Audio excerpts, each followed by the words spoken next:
There are some shark species that seem to do okay in aquariums. You'll see a lot of nurse sharks, zebra sharks, some reef sharks, and sand tiger sharks, but not the great white.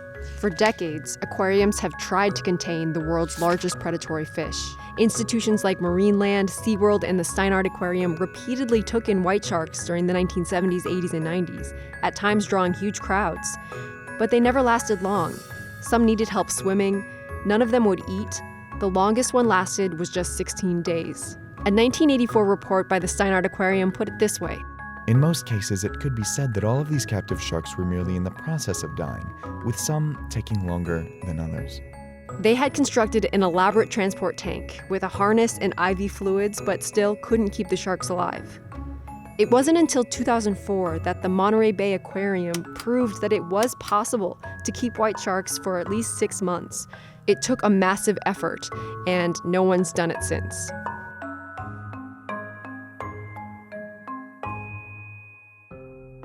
Our approach was one of sort of a systematic, logical sequence of things leading up to our success, and it started with designing the tank. The Monterey Bay Aquarium had a 1 million-gallon egg-shaped tank, 35 feet deep, designed for open ocean animals like tuna and sharks.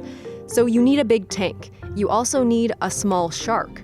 Adult great whites reach 15 feet on average. The Monterey Bay Aquarium nabbed one in 2004 that was 4 feet 4 inches, less than a year old. That made it easier to move and easier to keep. When they're young, they feed on fish, and as they get older, they transition to feeding more on mammals.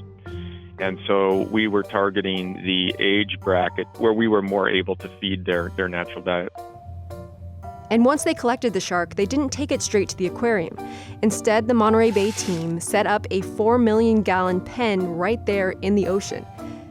That way they could monitor the shark and see if it would feed before they moved it into a transport tank to travel from Southern California, where the sharks were born, up to the aquarium. Sharks, like all fish, need to have water continually passing through their gills in order to get oxygen. Most species can open and close their mouths to pump water through, but white sharks and a couple dozen other species don't do that. To breathe, they have to move forward through the water with their mouths open. That's why white sharks start to weaken as soon as they're caught in a net. And that's why they needed a custom-built transport tank for mobile life support. Everything from oxygen sensors and video cameras and lighting and filtration systems that were needed for what turned out to roughly be 9 to 11 hour transport time. Aquarium attendance jumped 30% while the shark was on display. After 6.5 months, they decided to release it because it had killed 2 other sharks. Over the next 6 years, the aquarium displayed 5 more baby white sharks. Some they paid fishermen to hand over, some they caught themselves. Their stays ranged from just 11 days up to 5 months. The Monterey Bay Aquarium had succeeded in doing what no one else could, but it did take a toll on the sharks. They developed visible sores from bumping into the sides of the tank.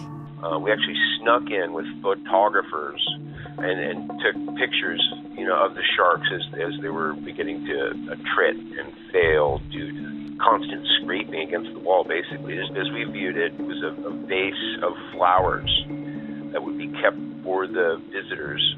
Historically, aquariums kept sharks that lived near the seabed or near reefs. That makes sense. It's easier to recreate those habitats in a tank. But in recent decades, aquariums have wanted to bring in bigger, more pelagic sharks, those that spend time roaming the open ocean. They've even been able to exhibit the largest shark in the world, the whale shark, if they have a big enough tank. But pelagic sharks are used to being able to swim long distances without obstructions, changing directions only as they please. So the faster-moving sharks like the white shark, mako shark, and blue shark, they have trouble with walls when they're put in a tank. That's what was happening with the Monterey Bay Aquarium's 6th white shark in 2011. They decided to release it after 55 days, and its tracking tag revealed that the shark died shortly after being released. They're not sure why. But since then, they haven't tried to bring in another great white shark.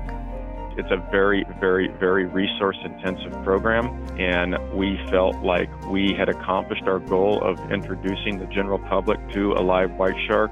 It took a huge, carefully planned system to keep a white shark alive, and even then, the sharks didn't quite fit there.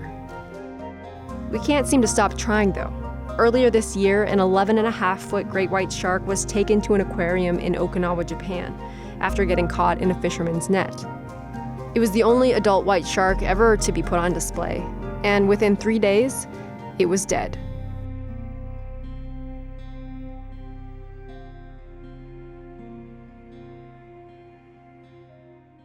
I wanted to show you a great resource online called the Biodiversity Heritage Library. It's the product of a couple dozen museums and libraries all agreeing to scan millions of pages from books related to biodiversity. They've got a bunch of great albums on Flickr, including one that's all about sharks. Some of these go back to the 16th and 17th centuries, back when naturalists used to call sharks sea dogs, which is funny because, as we now know, sharks were roaming the oceans for about 300 million years before the first mammals showed up.